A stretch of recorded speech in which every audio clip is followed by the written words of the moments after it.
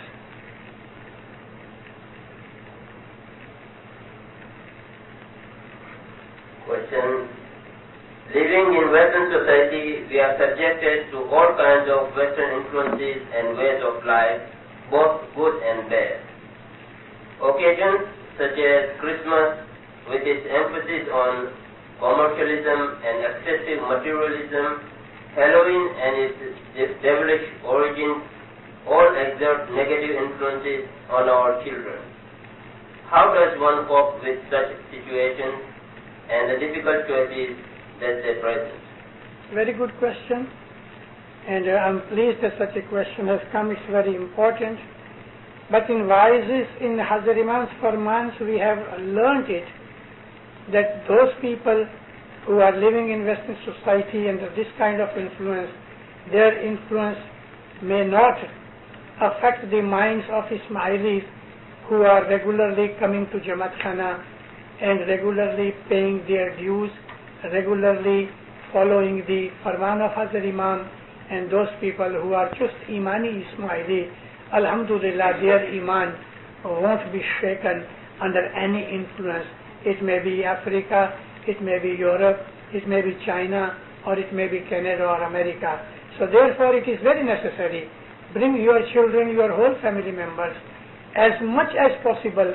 If it is possible to bring them and come to Jamaat Khana every day, then it is a blessing. So Jamaat Khana's attendance and following the farmans of Hazrat Imam, praying regularly, paying your daswan regularly, and doing morning ibadat if you have bowl, and taking interest particularly in the study of Ismaili philosophy and Ismaili tariqa. This will inshallah will help you. But over and above there is another thing.